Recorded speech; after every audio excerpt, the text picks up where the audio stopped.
Joining us now from the Pakistani capital is political analyst Javed Rana. Javed, welcome to the program. Thank you, Umar. Javed, some tough times we're witnessing, right? What's going to be the fallout from these attacks? We know how Middle Eastern countries have reacted. We've seen the response from Qatar as well. But how will this impact diplomacy in the Middle East?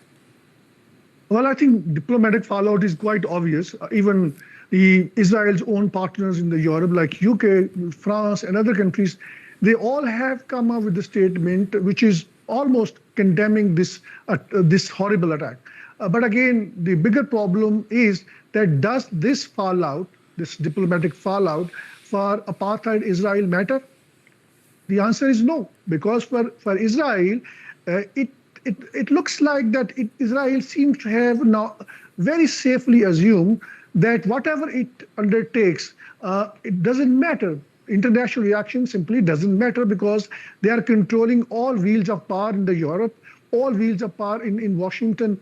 But again, that may turn out to be illusion in the long run, because the kind of the reaction, kind of the fallout that we have seen, I think it will have huge consequences for Israel in times to come. Because I think regionally now, even the Arab North, who have been informal allies of Israel, now they are feeling very uncomfortable. They feel very much insecure because they believe that if Qatar has been attacked, the next could be possibly their turn. They are in line to be possibly targeted next time.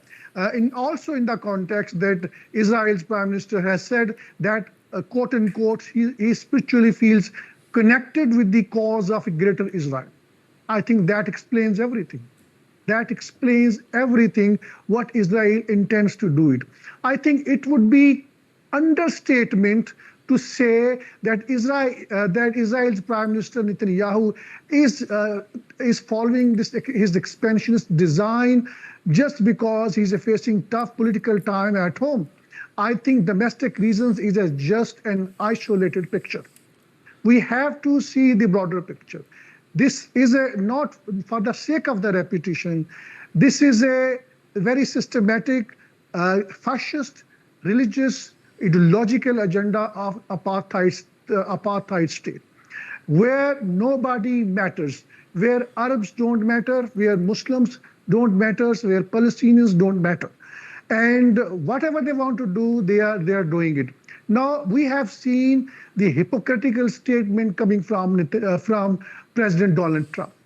Just 2 days ago, he's been saying that there is going to be a peace deal. It's going to happen so soon. Hamas had agreed upon all those terms and conditions. Hamas political bureau in Doha was there to discuss its contours and discuss how to get it implemented. And right at that time, they came under attack. They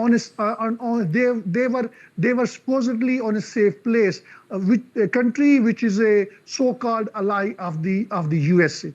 I think it is a message for many Arab monarchs who have been hosting his military bases in their countries. They are not safe. You may recall, it's not the first time. Let's not just see a micro picture. We have to see what had happened with Saudi Arabia a couple of years ago when Houthis were attacking Saudi Arabia's oil refineries. Did US come to help Saudi Arabia? No. The answer is no. Arab countries have to understand that if they cannot defend themselves, then at least they have to rely upon their reliable partners, their genuine friends, like Turkey. Turkey has its military base in Qatar. Turkey has thousands of its troops in Qatar. And I think Qatar can also invite Pakistan. Pakistan military is very strong. Pakistan's air force is a battle-hardened. And I think this is the time that Qatar needs to ask USA goodbye, because USA simply cannot defend its land, cannot defend its aerial space. Reason is quite simple. When Donald Trump say that whatever has happened is happened. From now onwards, there would not be any breach of sovereignty. This is nonsense. This is not going to happen. Nobody listen to Donald Trump.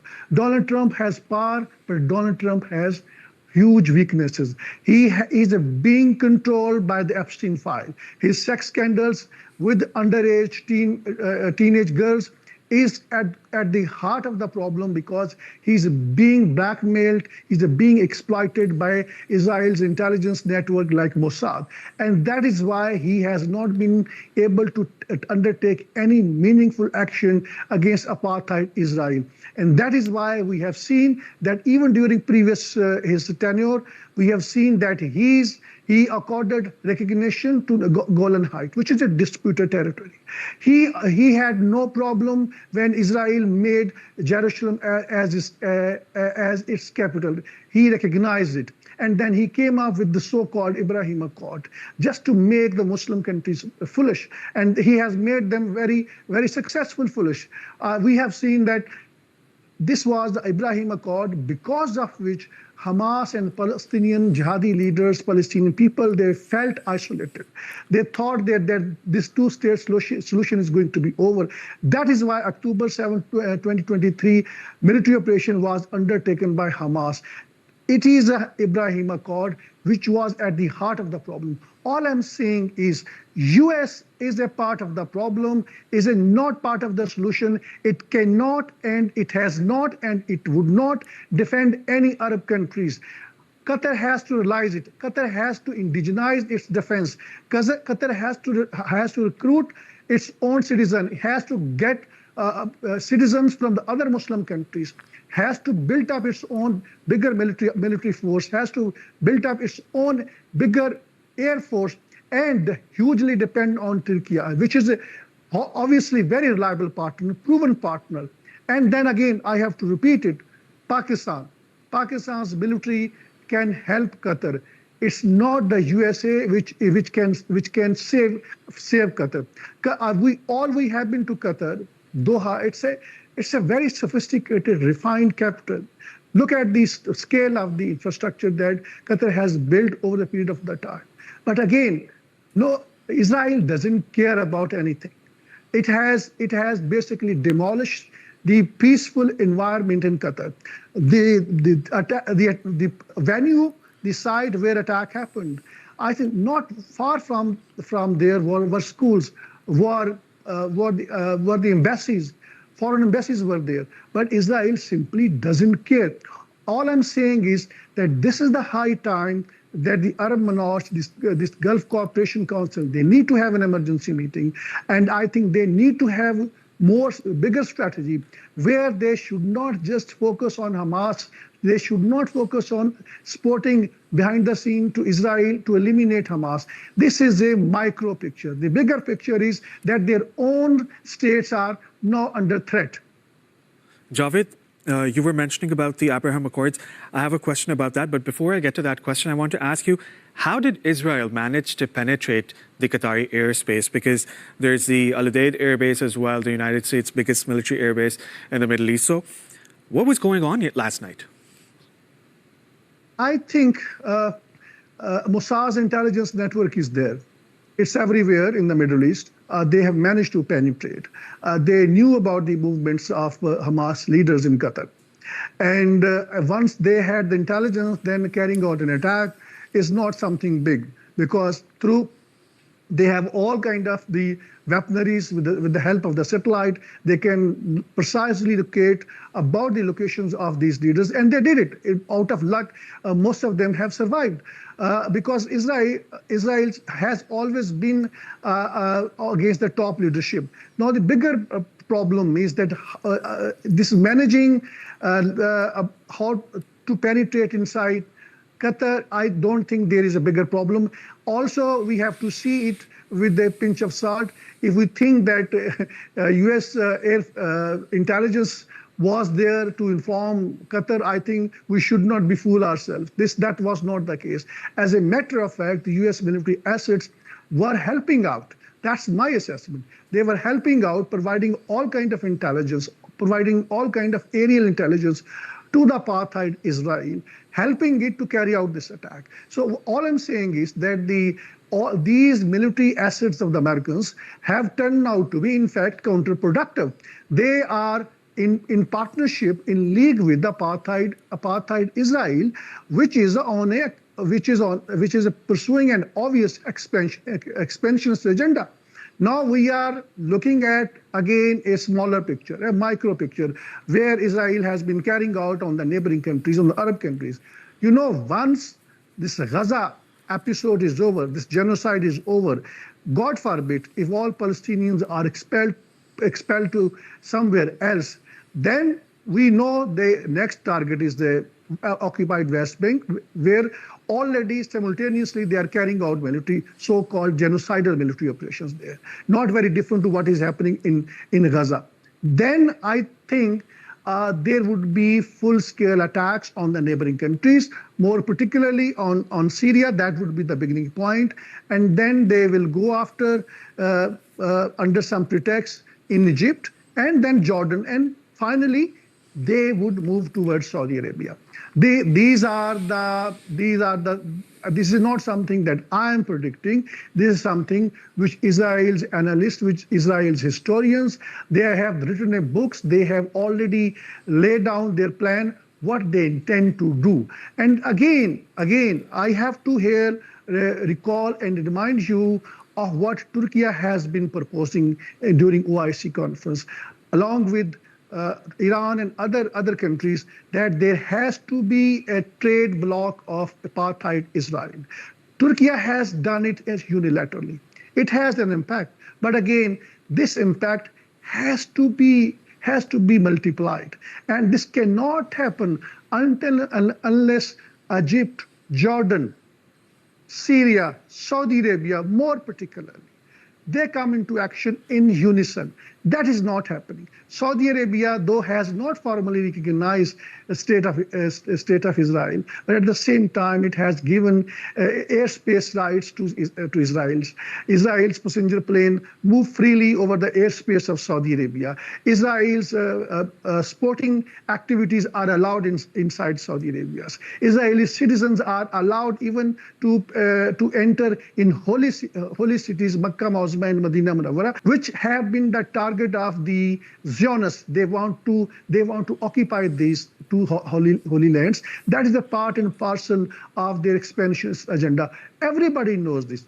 But the bigger problem is that these Arab minors are sleeping. They have not allowed their people to have freedom of association. They have not allowed their own people to have freedom of association. More particularly, they have not built up a strong military, because they felt threatened that the military can stage a coup and then they can be overthrown. Now, for the sake of their own survival, they have destroyed the Arab world. And that is at the heart of the problem. Now they have been relying on hired guns, hired American guns, which are known to be very deceptive, which have the very bigger track record of cheating the Muslim world historically, and they think they can defend them. They cannot defend them. They will be partners in the expansionist agenda of Israel. Javed, Israel says that it attacked Hamas. It did not attack Qatar. So that's a very funny statement coming from the Israeli government. But we all know that this attack has failed. It was a miscalculated attack. And obviously, Israel wanted to target the top Hamas leadership. For example, Khalil al-Hayya, who is the chief negotiator for Hamas, and he was in Qatar. Now, what could be the consequences, Javed, of this miscalculated attack? I think, look at the brief track record. Ismail Haniyeh was assassinated in Tehran when he was holding negotiations for a peace deal. There was an attack on Iran all of a sudden when Iran was negotiating with the USA for a peace deal on nuclear issue. And I think they were perhaps somewhere close to some kind of a loose arrangement on nuclear peace deal. And now when President Donald Trump just announced around 30 hours before that he intends to have some kind of a peace, permanent ceasefire in Gaza. There was attack on the top negotiating team. It clearly means Israel simply does not want peace. Israel always needs a war. Israel is a perhaps only country in the world which does not have its official map, because that official map cannot be made at this particular point of time, because Israel believe that they have their right over almost all over of Middle East, even parts of Turkey. So that we have to see that bigger picture. As long as the Arab monarchs don't see that bigger picture, I think these kind of things keep on happening. For Arab monarchs, Akhwanul Muslimin, Muslim Brotherhood is the bigger problem. For them, Israel is not a problem. Now, this is the time they need to realize that Israel is the biggest problem. Israel is a friend of none. Israel is not friend of even USA. US's power on the world stage has dramatically diminished. Its influence, its clout has dramatically diminished, simply because Israel does not listen to the Americans, simply because Israel has its agenda. It's a religious agenda. It doesn't care about anyone. I think there is an extremist mindset in Tel Aviv. We have to understand they are not understanding the language of rationality. As I've been saying it for last 2 years in your program and also in previous programs, that Israel would not stop attacking Gaza as long as there is a concerted effort, military response, or a genuine trade bloc of Israel. This war would continue in one way or the other. Political analyst Javed Rana, thank you so much for that analysis. It was a pleasure having you on the program.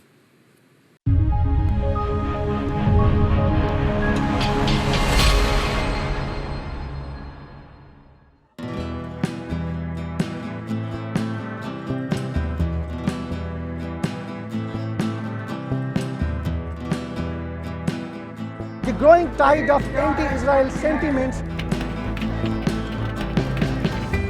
What you see behind me is just tip of the iceberg of what is happening in the country. More than half of $52 billion black CIA budget is spent on espionage network in Pakistan. How would you handle it? The US has looked upon Pakistan as an ally at one point and then as an enemy at the same time. That is going to be the first legal reason on the basis of which he is going to be instantly ousted by the Supreme Court of Pakistan. Joining us live, Javed Rana, who's an expert on politics and geostrategic issues. In the world politics, which is not being driven by any moral principle, it is being driven by the hard geostrategic realities. In a broader picture, more countries would aspire to have nuclear weapons.